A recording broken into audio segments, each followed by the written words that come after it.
बहुत समय पहले एक छोटे से गांव में एक प्यारी सी बच्ची रहती थी। उसका नाम रानी था। रानी सिर्फ 5 साल की थी, लेकिन उसकी आंखों में दुनिया भर की उम्मीदें और सपने थे। उसकी माँ पापा बहुत मेहनती थे और रानी को हमेशा अच्छे संस्कार देने की कोशिश करते थे। वे उसे प्यार और देखभाल से बड़ा करते थे, लेकिन गांव की गरीबी ने उनके जीवन को काफी कठिन बना रखा था।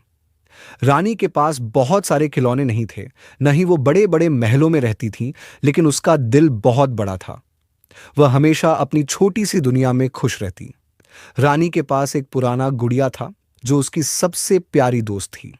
वह अपनी गुड़िया से कहानियां सुनती, उसे चुप कराती और उससे बातें करती। रानी को अपनी माँ से बहुत प्यार था और वह अपनी माँ की मदद करने की कोशिश करती रहती थी। गांव में एक बहुत पुरानी नदी बहती थी। वह नदी गांव के किनारे से होकर जाती थी और गांव वालों की जीवन रेखा बन चुकी थी। लोग नदी के पानी से अपनी जरूरतों को पूरा करते थे, लेकिन कभी-कभी नदी में पानी कम हो जाता था और गांव वालों को बहुत परेशानी होती थी। रानी हमेशा सोचती। कहीं मैं इस नदी की मदद कर सकती हूँ। एक दिन रानी की मां ने उसे बताया कि नदी के पास एक बड़ा पेड़ था, जो अब सूखने लगा था। उस पेड़ के नीचे एक छोटा सा तालाब था, जो कभी बहुत बड़ा और गहरा हुआ करता था, लेकिन अब वह भी सूखने लगा था। रानी को यह सुनकर बहुत दुख हुआ। उसने मन में ठान लिया कि वह उस सूखते हुए तालाब और पेड़ को बचाएगी।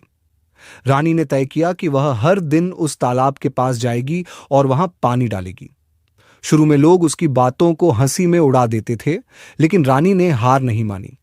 वह रोज सुबह सुबह तालाब के पास जाती और वहां पानी डालने की कोशिश करती। धीरे धीरे वह तालाब थोड़ा थोड़ा भरने लगा। गांव वालों को यह देखकर हैरानी हुई। उन्होंने रानी की मदद करने का निर्णय लिया। कुछ लोग वहां पानी लाने लगे, कुछ ने पेड़ के पास पौधे लगाए और कुछ ने पेड़ की देखभाल करना शुरू कर दिया। रानी ने यह काम अकेले शुरू किया था, लेकिन अब गांव के लोग भी उसके साथ थे। एक दिन कुछ महीनों बाद तालाब पूरा भर गया और पेड़ में नई हरी पत्तियां में आ गईं। गांव वालों ने रानी की तारीफ की और उसकी साहसिकता की सराहना की। उन्होंने उसे नन्ही नायक का नाम दिया, क्योंकि उसने अपने छोटे से दिल और बड़ी हिम्मत से पूरे गांव की मदद की थी। रानी का यह साहसिक कदम गांव के लिए बहुत महत्वपूर्ण साबित हुआ। अब लोग उस तालाब से पानी लेकर अपने खेतों को सिंचते थे और पेड़ के नीचे बैठकर ठंडी हवा का आनंद लेते थे। गांव में जीवन फिर से खुशहाल हो गया था।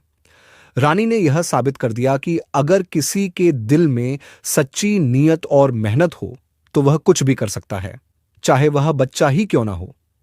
रानी की मां और पिता भी बहुत खुश हुए, क्योंकि उन्होंने देखा कि उनकी बेटी ने न केवल अपनी मेहनत से गांव को बचाया, बल्कि उसने यह भी दिखा दिया कि छोटा सा दिल भी बड़े काम कर सकता है। रानी को अब और भी प्यार और सम्मान मिलने लगा था, लेकिन वह हमेशा कहती, यह सब मेरे दोस्तों और गांव वालों की मदद से हुआ है। समय बीतता गया और रानी बड़ी हो गई। वह गांव के बच्चों को हमेशा प्रेरित करती कि वे अपने सपनों का पीछा करें, चाहे वे कितने भी छोटे क्यों ना हों। रानी ने सबको यह सिखाया कि किसी भी समस्या का हल मेहनत, ईमानदारी और एकता में छिपा होता है। वह हमेशा यह कहती थी, सच्चे दिल से किया गया हर काम, चाहे वह छोटा हो या बड़ा, हमेशा सफल होता है। और इस प्रकार रानी का छोटा सा सपना गांव के लिए एक बड़ी सच्चाई बन गया। उसका नाम न केवल गांव में, बल्कि आसपास के इलाकों में भी प्रसिद्ध हो गया।